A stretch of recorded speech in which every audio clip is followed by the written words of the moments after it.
Kapolres Pasuruan menggelar konferensi pers hasil Ops Sikat Semeru 6 sampai tanggal 17 Juli tahun 2020. Pasuruan, Polres Pasuruan menggelar press release hasil Ops Sikat Semeru mulai tanggal 6 sampai tanggal 17 Juli tahun 2020 yang berlangsung di halaman Mapolres Pasuruan. Jumat, tanggal 7 Agustus tahun 2020. Dalam press release yang berlangsung, polisi berhasil mengamankan barang bukti dengan total mencapai 78 buah. Di antaranya 2 mobil, 32 motor, sebuah sepeda angin, sebuah TV, sebuah PlayStation, 9 bondet, 3 sajam dan 3 STNK. Polisi juga berhasil menyita barang bukti 3 obeng, 2 sarung bantal, 4 handphone, 4 dosbook handphone, sebuah kotak bor, 2 linggis, 2 jaket, kaos dan celana, 5 besi tralis, dan sebuah server CCTV. Secara optimal kita berusaha untuk melakukan penegakan hukum. Tentunya ini menjadi sebuah masalah yang harusnya tidak kita banggakan, tapi sama-sama harus kita merasa prihatin dengan permasalahan ini. Selama kurun waktu 6 sampai dengan 17 Juli 2020, Polres Pasuruan berhasil mengungkap 157 kasus. Ya, 157 kasus yang diungkap oleh Satreskrim Polres Pasuruan dan Unit Reskrim Polsek Jajaran. Dalam press release dipimpin langsung Kapolres Pasuruan AKBP Rofik Ripto Himawan SIK SHMH didampingi oleh Wakapolres Pasuruan dan Kasat Reskrim Polres Pasuruan. Polres Pasuruan berhasil mengungkap 157 kasus 83 tersangka. Dengan rinciannya 6 kasus berstatus target operasi TO, dengan 6 tersangka dan 151 non-TO 77 tersangka. Detailnya, 10 kasus curas, 40 kasus curat, 101 curanmor, 3 kasus penyalahgunaan handak, 2 kasus penyalahgunaan sajam, dan 1 kasus penculikan. Kapolres Pasuruan AKBP Rofik Ripto Himawan menghimbau kepada masyarakat untuk sebisa mungkin meminimalkan diri menjadi target menarik terhadap pelaku kejahatan. Pelakunya juga untuk mengevaluasi diri dan yang lain belum melakukan kejahatan kita warning jangan coba-coba karena kita akan tindak tegas. Masyarakat yang hidup di Pasuruan untuk clear terhadap keselamatan dan keamanan sehingga tidak menjadi pelaku target kejahatan. Kapolres Pasuruan AKBP Rofik Ripto Himawan SIK SHMH menambahkan, kedepannya akan memasang 1000 titik CCTV, kita coba mengoptimalkan dengan menggandeng stakeholder juga potensi masyarakat dari perusahaan, pemerhati, dan relawan yang memang dia mendedikasikannya untuk masyarakat. Kami dari Kepolisian Polres Pasuruan juga akan berusaha memperbaiki profesionalisme di wilayah Pasuruan.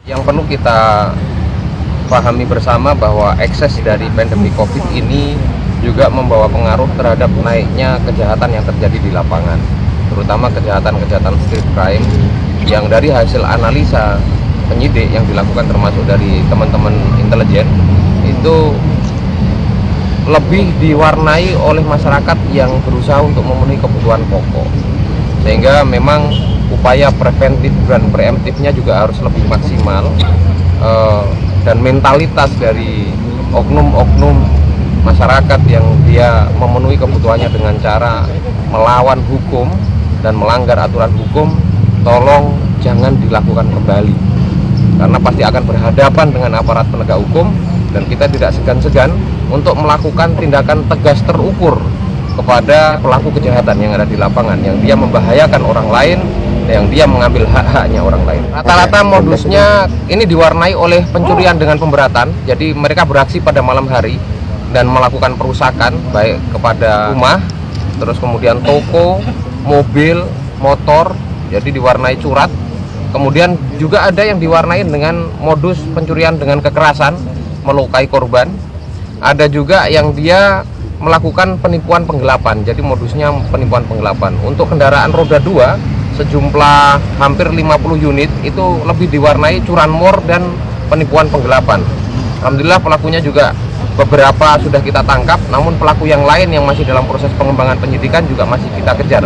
Saya menghimbau kepada pelaku-pelaku yang posisinya sekarang masuk dalam daftar pencarian orang, tolong baik-baik menyerahkan diri, kalau tidak sampai kapanpun akan kita kejar, sampai kapanpun akan kita tangkap. Paling banyak curat, pencurian dengan pemberatan, jadi nyuri motor, nyongkel mobil, ngambil tip mobil, terus kemudian bongkar rumah, ngambil elektronik di rumah dan seterusnya. Ada 3 hal penting yang harus menjadi tanggung jawab bersama.